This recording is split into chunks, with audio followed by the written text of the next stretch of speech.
Hey everybody, this is D Hunter bringing another action figure review. Today we're going to be looking at the McFarlane Toys DC Multiverse Arkham Asylum Batman action figure. Now I happen to be at Walmart, hitting up the toy section, checking out McFarlane Toys among some other things, and on the toy aisle, all they had was some Series 1 DC Multiverse figures. Decided to hit up the electronics section to see if they had any cool NECA offerings, and bam! Batman and Joker Arkham Asylum sitting right there.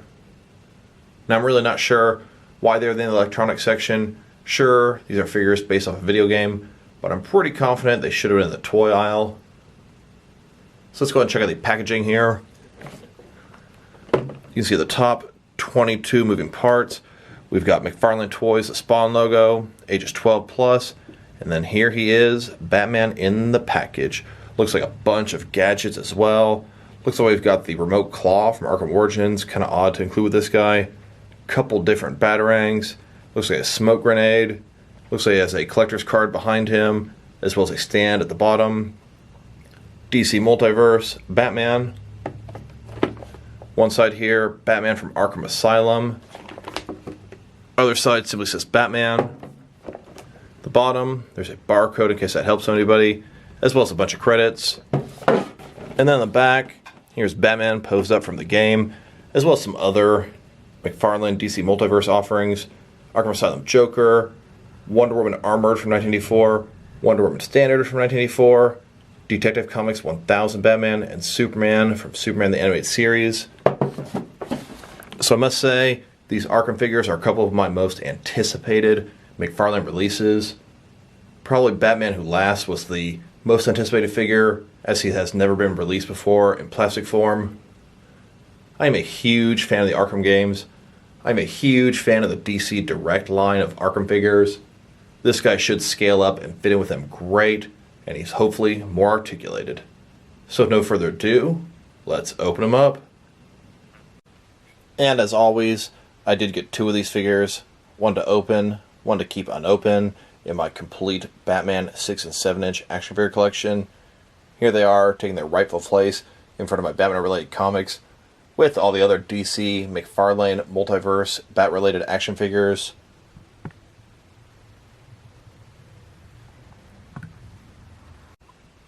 Alright, now that we got this figure out of the package, here he is with all his accessories laid out. He has the collector's card, a display stand, two batarangs, one folded in and one completely folded out. He's got what I believe is a smoke grenade. And then he's got the remote claw from Arkham Origins. But before we look at these accessories, let's check out the actual figure. Here he is, McFarlane's first video game offering. I must say the face, it looks good, but a little roughed, a little bit soft, a little bit cartoonish. I must say I don't think it's better than the DC Direct one, but we will look at those together. Long ears, got the sculpting on the cowl, the top of the eyes, looking kind of angry there, a little personality. His neck, his cape looks really nice, if I may say so. I like how it flows down, kind of goes to one side, even supports him standing. His suit here, got the big Arkham Bat logo. Really like what I'm seeing so far. Looks like single jointed elbows, slightly disappointing there. I do see texturing on the suit, all kind of different coloring and weathering on his armor. It's not just one color, it's got a bunch of different blends in there. It looks pretty nice. Long blades on the gauntlets. The belt, pretty big, looking good. Liking the sculpting on the legs, double joint knees. Really like what I'm seeing so far. And here he is inside. Now let's go ahead and check out his accessories, and let's start off with the boring stuff.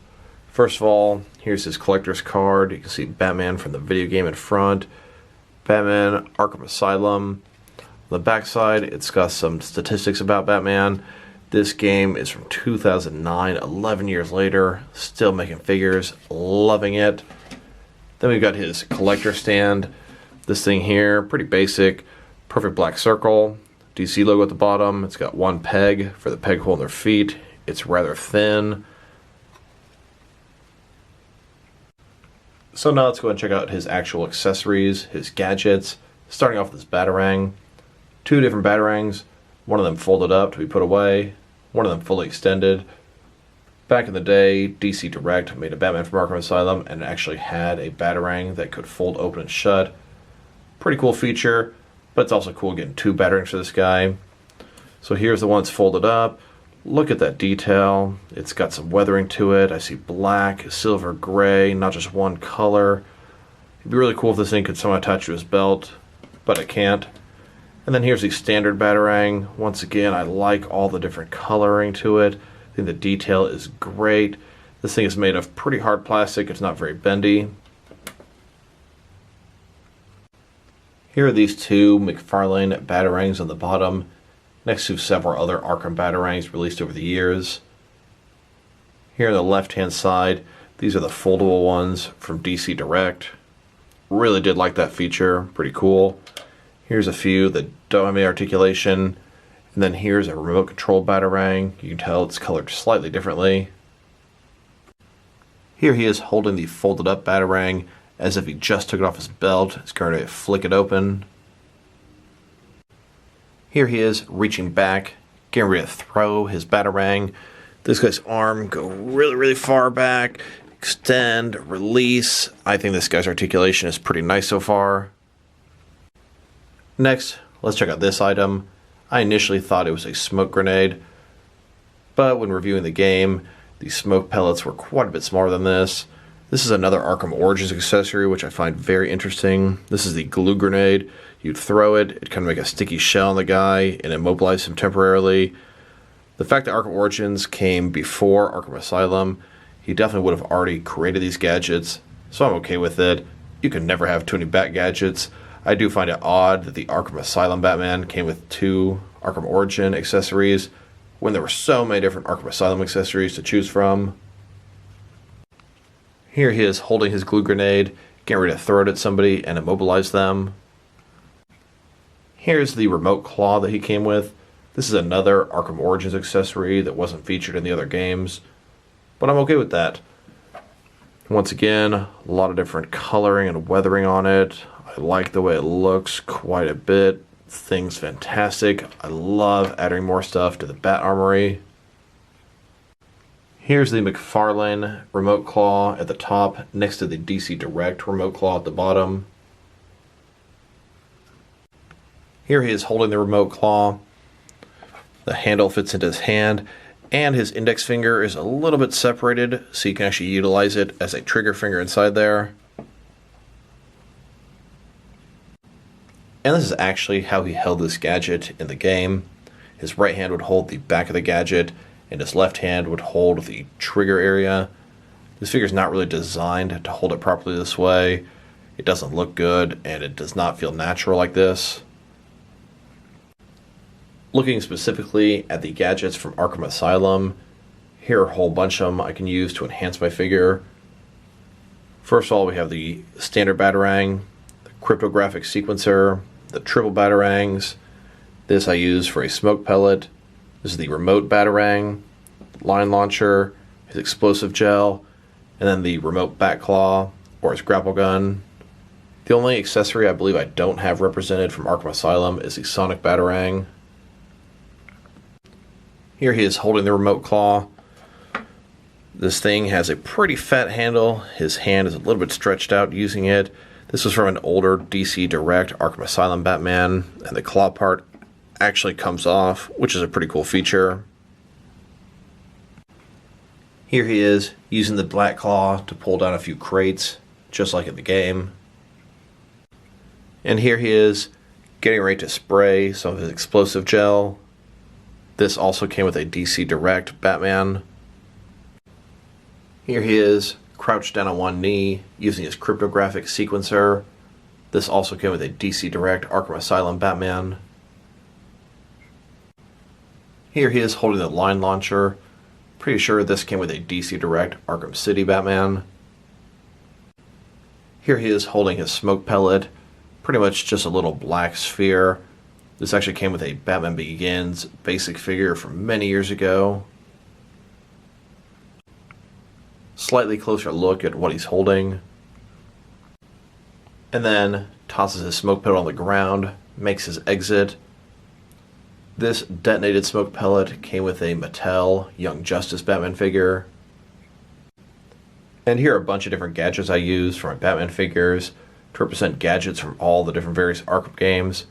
There are a couple things missing, but we got a lot of stuff here. We got a single Batarang, triple Batarang, remote Batarang. This is the electric gun from Arkham City. Came with a DC Direct Arkham City Batman. We've got his explosive gel. This here is a disruptor from Arkham City. This actually came with an Arkham Knight Harley Quinn figure. She used it as a detonator, but it looks exactly like the disruptor from Arkham City. This here is the EMP gun from Dark Knight Rises, and it looks exactly like the disruptor from Arkham Origins. Smoke pellet. Here are 3 different ice grenades from Arkham City. These actually came with a Diamond Select Mr. Freeze figure. Cryptographic sequencer, line launcher, bat claw, remote claw, then the glue grenade. Now that we've taken a pretty good look at the figure, his accessories, and some other accessories you can use to enhance this figure, next let's check out this guy's height. So, from bottom to the top of his head, sitting at about 7.1 or 7.2 inches, which will translate to about 18 centimeters. And if you look at to the top of the ears, going to be about 7.6 inches. Next, let's check out his articulation. So this guy here, starting with his head, of course it can go from side to side, no problem. You can look down about that far, up about that far. Can tilt a little bit as well. Shoulders on a ball joint. They can go out a full 90 degrees, not obstructed by the cape too much, which is pretty nice. Up, down, around, all that good stuff. Obviously, you can't go higher than this. There is a butterfly joint under here. You see this bit of material between his shoulder and chest area. It allows him a little bit more articulation to go forward and back, which is pretty nice. It does have a bicep cut below that. Single jointed elbows. Only real disappointing thing so far about this guy. But I do understand Todd McFarlane does not like to break up certain aspects of the sculpt. He's got a ball in his wrist between his forearm and hand here. Can rotate around. And it's going to be hinged as well. And if you wanted to change the way it's hinged, you can rotate the ball, kind of put the hand back, and then it's going to be hinged in a different way. His chest here, he's got a ball joint at the top, can rotate around, can also go forward and back. He's got another ball joint above his belt, can barely move around just a little bit. He can also go forward and back just a hair, giving him a pretty good range of motion in his torso area. His legs here, they can go out that far, completely do the splits. It's not a ball joint, but it's a similar type concept. They can move independently of this, but just barely. They can go forward about that far, back about that far. It does have double jointed knees. They can go back pretty far. He's got the same kind of ball in his ankle that he has in his wrist. This one here is kind of hard to use because the armor blocks and obstructs it a little bit. So it can go up and down a little bit. It can rotate around. He's got toe articulation. You could potentially give it a rock if you were to work with this thing. Kind of move the ball around. Can rock his foot a little bit. I don't really like these ball joints too much. There's a lot they can do, but frankly it's a pain in the ass to utilize it properly. So speaking of articulation, this guy can go down on one knee with absolutely no problem.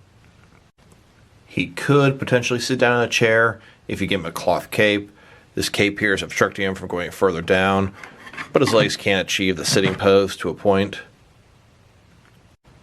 He can perch off and look down over the side of a building. This is about the closest you'll get to him perching off of a gargoyle. Next, let's check him out compared with some other action figures, starting off with some other McFarlane DC Multiverse figures, and then with a bunch of different Batman Arkham figures, and then with a bunch of different Batman action figures and other action figures from different various companies. First of all, here he is next to the McFarlane Arkham Asylum Joker. Really hope these figures do well and McFarlane makes more Arkham figures. That would please me greatly. Here he is next to all the different McFarlane Multiverse Batman figures. From left to right, we've got Detective Comics 1000 Batman, Batman in his Hellbat armor, Arkham Asylum Batman, Batman the Animated Series Batman, and then the Batman Who Laughs. Here he is next to the entire McFarlane DC Multiverse collection. So far, we have 16 figures and one vehicle. The next figures I'm aware of that are going to drop are going to be a light blue and gray variant of the Detective Comics and Animated Series Batman. After that, I believe we're going to get the 3 White Knight figures, Batman, Joker, and Azrael. Then we've got Dark Knight Metal figures, and there are all kind of rumors of what's coming after that. Here he is next to the original DC Direct Arkham Asylum Batman. This McFarlane one is a little bit taller, which is okay by me. The figures kind of got bigger and bigger as the games progressed. Arkham Knight figures are pretty much on par with this guy. Definitely some detail differences. The DC Direct version has a lot more blue to his costume. Overall, I'm going to say the McFarlane one is better because he's way more articulated. And then here he is with a bunch of different Batman figures from Arkham Asylum. The first one here, this is the standard Arkham Asylum Batman. This is a San Diego Comic-Con exclusive Battle Damage version, McFarlane version. Here's the armored Batman from Arkham Asylum. And this Batman here is actually from Arkham City. This is Batman as he appears in Detective Mode. But Detective Mode was also used in Arkham Asylum, so he can work for either display. Here he is, next to DC Direct's entire Arkham Asylum collection. Sure, he's a little bit bigger than them, but as far as I'm concerned, they scale up great together. Here he is, next to several different Arkham City Batman figures. The suit from Arkham Asylum and Arkham City was pretty much the same, so you could fudge this guy into an Arkham Asylum or Arkham City display. Here he is, next to a few different Arkham Origins figures. We've got the closed-fisted one on the far left, then the open-handed one next, and the far right, we've got a paint variation. Here he is, next to some Arkham Knight Batman figures. They're actually all a little bit different, even though you can't really quite tell. From left to right, we've got the standard release, then a very slightly battle damage release, and the far right, a fully battle damage release, even though he's more muddied up, if you ask me. Here he is, next to a couple of different Mattel Batman Arkham City figures. Next, let's check him out, compared with some different action figure lines from various companies, to see how he fits in both scale and style-wise, in case you want to know which lines you can mix him with. I'll try to focus my comparisons on Batman figures when possible. Here he is with some of his McFarlane Toys brothers. In front of you are 5 different action figure lines, all from McFarlane Toys, all from different video games, all 7-inch scale. Here he is next to some more McFarlane Toys action figures. And then here he is with some DST or Diamond Select toys. Then with some NECA figures. And here with some DC Direct and DC Collectibles figures. Then with some Mattel wrestling figures. And then with some Mezco 1/12 cloth soft goods action figures. And here with some Mattel DC Universe Classics and Multiverse figures. And with some Mafex figures. And some Hasbro Marvel Legends. And here he is with some SH Figure Arts action figures. So overall, I must say, I am very fond of this figure. This guy is not perfect. Some things I don't like about him. I think his head could be a little better. Looks a little bit cartoonish. A little more so than the game. But definitely captures the essence of the Arkham Asylum Batman. I don't really like his ankles very much. Especially where he has that armor, and it makes it really hard to turn the ball and get it to ankle rock. I also really wish he had a thigh cut of some sort. Things I love about him, I think his accessories are great. I love how big and massive he is. I love that he's way more articulated than the old DC Direct Batman figures. If I were to rate this guy, I'd give him an 8 out of 10. This figure gets 2 thumbs up in my book. Really hope that this guy does well and we get more Arkham figures. One of the rumors I saw was an Arkham Origins Deathstroke and an Arkham Knight Batman. Really hope those turn out to be true. Keep an eye out for my review for the Joker figure. I'll try to get that up real soon. So this is D Hunter. Thank you guys for watching this video. If you like the video, press like below. If you have anything you want to say about the video, add it to the comment section. If you want to see additional action figure reviews from me, press subscribe. I do appreciate when you do that. Once again, this is D Hunter. Thank you guys for watching this video, and I'll talk to you guys real soon.